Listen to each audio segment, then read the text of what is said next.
जय श्री कृष्णा दोस्तों, आपका स्वागत है। क्या इस जन्म के कर्मों का फल इसी जन्म में मिलता है? यदि हाँ, तो पूर्व जन्म के कर्मों के फल का क्या होता है और पूर्व जन्म के कर्मों का फल किसे और कब मिलता है? नमस्कार प्रिय मित्रों, कर्म और फल मनुष्य के जीवन व्यतीत क्रियाओं के अनुसार होता है।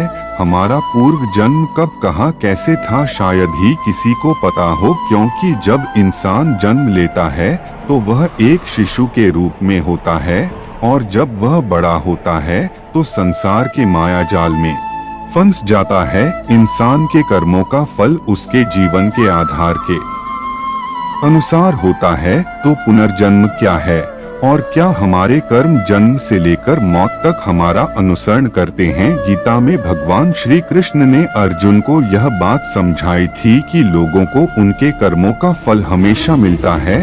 आपने महसूस किया होगा कि जो लोग अच्छे कर्म करते हैं वह परेशान रहते हैं, वहीं जो बुरे कर्म करते हैं वो खुशी से रह रहे होते हैं। अच्छे कर्म करने वाले परेशान होते हैं कि आखिर उन्हें इतनी परीक्षा क्यों देनी पड़ रही है, जबकि जो अधर्म की राह में है वह खुश है और जिंदगी का लुत्फ उठा रहे हैं।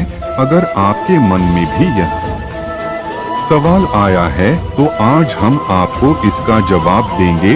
यह जवाब वह है जो भगवत गीता में लिखा है और जो श्री कृष्ण ने अर्जुन को दिया था। भगवत गीता में वर्णित कथा के अनुसार जब भी अर्जुन के मन में कोई दुविधा होती थी तो वो श्री कृष्ण के पास पहुंच जाते थे। एक बार की बात है, अर्जुन ने भगवान श्री कृष्ण से आकर कहा कि वो दुविधा में है और इसका जवाब वो श्री कृष्ण से चाहते हैं।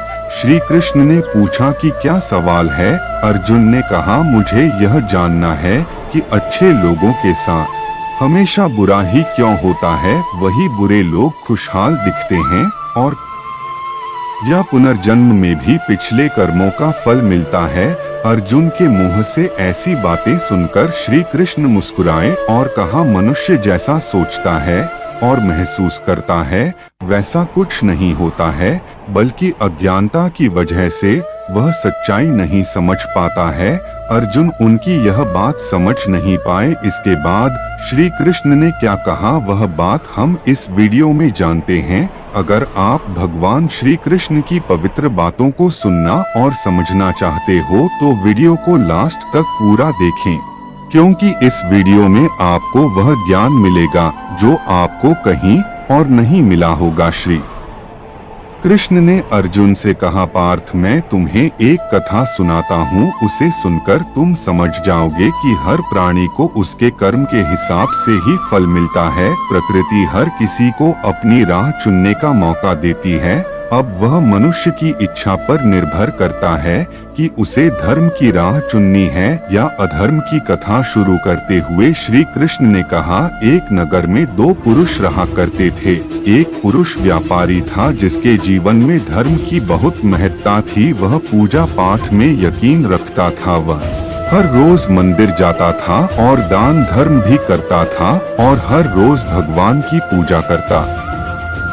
वहीं दूसरा पुरुष बिल्कुल विपरीत था। वह हर रोज मंदिर तो जाता था लेकिन पूजा करने नहीं, बल्कि मंदिर के बाहर से जूते चप्पल चुराने। उसे दान और धर्म से कोई लेना देना नहीं था और उसे भगवान पर विश्वास नहीं था। समय बीतता गया और एक दिन बहुत जोर की बारिश हो रही थी। इस वजह से मंदिर में पुजारी के अलावा कोई नहीं था। यह बात जब दूसरे पुरुष को पता चली तो उसने कहा कि यह सही मौका है मंदिर का धन चुराने का। पंडित से नजर बचाकर उसने मंदिर का सारा धन चुरा लिया। उसी समय धर्म कर्म में विश्वास रखने वाला व्यक्ति भी मंदिर पहुंचा।